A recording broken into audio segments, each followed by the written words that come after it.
無常係另一種形式嘅新生。喺當今嘅時代，你如果能夠把握世間嘅趨勢，掌握關鍵嘅智慧，就有可能通過簡單嘅方式喺短時間裏邊取得成就，站穩腳跟。但同樣真實嘅係，當外部環境、政策或者條件發生變化嘅時候，你可能同樣迅速咁樣失去所有，歸於沉寂。摩托羅拉公司嘅衰落就係一個例證。隨住蘋果、三星等新興公司嘅崛起，呢一間曾經嘅市場主導者喺好短嘅時間裏邊就失去咗原有嘅地位。不僅企業嘅命運如此，個人嘅際遇亦都同樣充滿變數。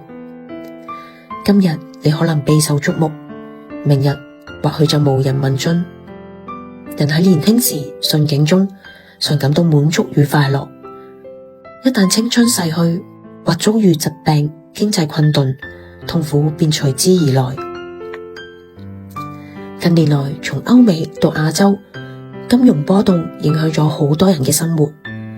唔少曾經富有、地位顯赫嘅人，財富與地位都迅速咁樣發生變化。可見人生之中嘅許多轉變，往往發生得猝不及防。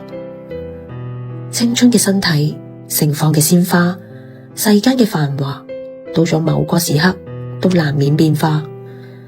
如果我哋能夠提前體認萬物並無恆常嘅道理，咁樣當變故嚟臨嘅時候，無論係人生嘅起伏，定係老病死嘅降臨，我哋都唔會咁難以承受，而能夠以平和嘅心態去面對。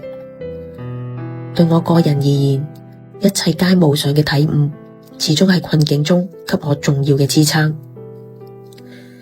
無論係重病纏身，定係心願落空，每當感到痛苦時，呢個道理總係會首先浮現於心，佢係我人生中轉化痛苦最有效嘅方式。咁樣嘅觀念並非悲觀，有啲人可能喺體認無常之後，認為一切都沒有意義，不如全部放棄。而我雖然深信無常，卻不會因此消極，相反，我會更認真咁樣去面對每一刻。